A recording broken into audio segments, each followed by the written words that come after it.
అల్లు అర్జున్ ఈ మధ్య ఏం చేసినా వివాదం అవుతోంది.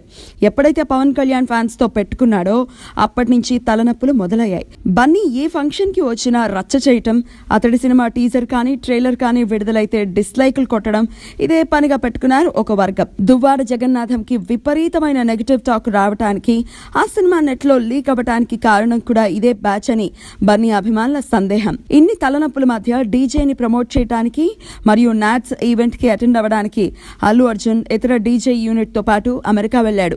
వాస్తవానికి అక్కడ ఏం జరిగిందనే విషయంలో స్పష్టత లేకపోయినప్పటికీ కొందరి కథనం ప్రకారం అల్లు అర్జున్ ఈవెంట్ నిర్వాహకులకి చుక్కలు చూపించాడట. తనకి స్టార్ హోటలే కావాలని డిమాండ్ చేశాడట. ఈవెంట్ కి వచ్చిన ఆహుతుల్ని ఎక్కువ సమయం వెయిట్ చేయించిన బన్నీ కేవలం 20 నిమిషాలే మాట్లాడాడట. తర్వాత అక్కడ వచ్చిన అభిమానులతో ఎక్కువ సమయం కేటాయించకుండా త్వరగా వెళ్లిపోయాడట. కొందరు ఈ విషయమై బన్నీపై అసహనం వ్యక్తం చేస్తున్నారని వినికిడి.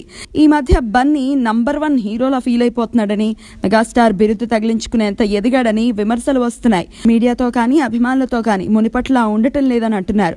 బన్నీ కొన్ని కావాలని చేస్తున్నాడా లేదా విధి ఆయనతో ఆడుకుంటోందో తెలియదు కానీ ఏది చేసినా వివాదాల పాలవుతున్నాడు.